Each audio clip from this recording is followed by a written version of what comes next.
2 మాసాలు అయిపోయింది, 2 వర్షాలు కూడా అయిపోయింది. నా విగ్రహ ప్రతిష్ట చేస్తానని మాట తీసుకుంటున్నారు, కానీ మీరు మాత్రం చెయ్యట్లేరు. మీరు కానీ నా ఆగ్రహానికి మీరు గురి అవుతున్నారు. ఇప్పుడు మాత్రం నేను మీ మాట ప్రకారమే నేను సంతోషంగా ఆనందంగా సరిపెట్టుకుంటున్నాను.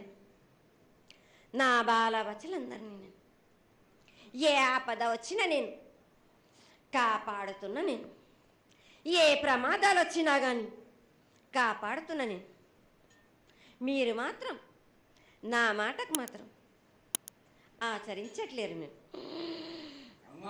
అది మాత్రం మీరు నాకు ఆ గ్రహానికి ఇస్తుంది. ఆచరించకపోవడం అనేది ఏం లేదు తల్లి.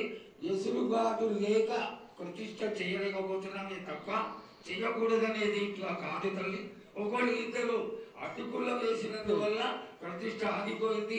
ఎవరు అడ్డుపుల్ల వేసినా గాని తొలగించేదాన్ని నేను. ఇంకా మాత్రం నేను ఊరుకోను. నేను ఎవరు అడ్డొచ్చినా నేను వాళ్ళను మాత్రం తీసుకుపోయేదే కానీ వాళ్ళకు నేను చుక్కలు చూపిస్తాను.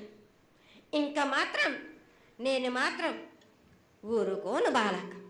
చాలా సంతోషం తల్లి. నువ్వు అండగా ఉండి చేయించుకున్న పక్షంలో తప్పకుండా నీ ప్రతిష్ట చేయించుకుంటాం. ఆగ్రహం వద్దు తల్లి. వాళ్ళు నీ బిడ్డలే, వాళ్ళు కూడా చల్లగా చూడాలి. తర్వాత ఈ సంవత్సరం పసిపిల్లలు బాగా అందరూ ఎలా ఉంటారు. వర్షాలు లేవనుకున్నటువంటి వర్షాలు నువ్వు రాగానే 15 రోజుల్లో ఇంచుమించుగా సరిపడేటటువంటి వర్షాలు కురిసినాయి. కానీ చక్కటి వర్షాలను కురిపించి పాడి పంటలు ఇచ్చి మమ్మల్ని అందరినీ ఆశీర్వదించి నీ యొక్క అనుగ్రహాన్ని తెలియజేయ తల్లి.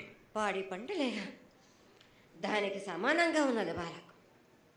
గత ఏడు చెప్పినట్టు ఈ ఏడు కూడా మీకు వర్షాలు మాత్రం కుంభ వర్షాలు ఉన్నాయి. జనాలు మట్టుకు జాగ్రత్తగా ఉండాలి. కొట్టుకుపోయే ప్రమాదం కూడా ఉన్నది.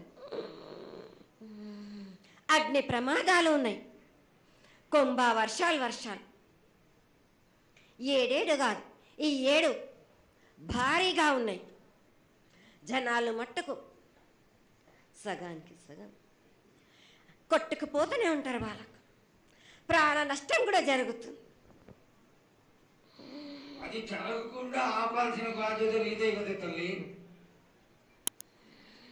ఏడేడు కాదు వాళ్ళ, అది జరుగుతూనే ఉంటుంది. కానీ ఈ ఏడు మాత్రం భారీగా ఉంటాయి.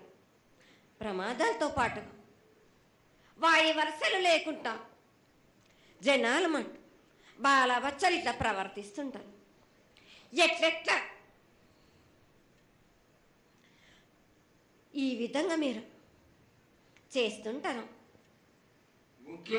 వాయి వరుసలు లేకుండా కళ్ళు తల పైకెక్కి మీరు ఘోరాలు చేస్తుంటే అట్లట్లు మీరు ఈ ఏడు మీరు ప్రమాదాలు జరుగుతూనే ఉంటాయి. ప్రాణ నష్టం కూడా జరుగుతూనే ఉంటాయి.